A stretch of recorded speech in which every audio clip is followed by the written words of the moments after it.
பசுந்தாள் உரம் போடுறது எப்படின்னு பார்க்கலாம்.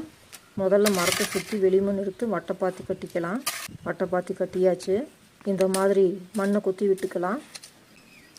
பாருங்கள், விதைக்க கொள்ளு எடுத்துக்கலாம். இந்த மாதிரி கொஞ்சம் இடைவெளி இருக்கிற மாதிரி இறச்சி விட்டுக்கலாம். கலந்து விட்டுக்கலாம். பாருங்கள், இதோட 1 வாரம் ஆச்சு.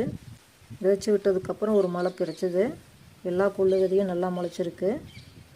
இதோட கொள்ளு செடிக்கு 15 நாள் ஆகுது. வாரம் ஒரு முறை தண்ணி ஊற்றிக்கலாம். இதோட கொள்ளு செடிக்கு 45 நாள் ஆகுது. நல்லா பச்சை பசேல்னு வளர்ந்துருக்கு. கொள்ளு செடியை பிடுங்கி போடுறதுக்கு கரெக்டான டைம். இந்த மாதிரி வெளிமண் எடுத்து பாத்தி கட்டிக்கலாம். இந்த கொள்ளு செடியை பிடுங்கி போட்டுக்கலாம். இது ஒரு நைட்ரஜன் ஃபிக்ஸிங் பிளான்ட்டுன்னு சொல்லுவாங்க. கூடவே கார்பன் சத்து கிடைக்குது. ஃபுல் வீடியோ லிங்க் டிஸ்கிரிப்ஷனில் கொடுக்குறோம், போய் பாருங்கள். மண்ணை போட்டு மூடிடலாம். மரத்தை சுற்றி நல்லா தண்ணி ஊற்றிக்கலாம்.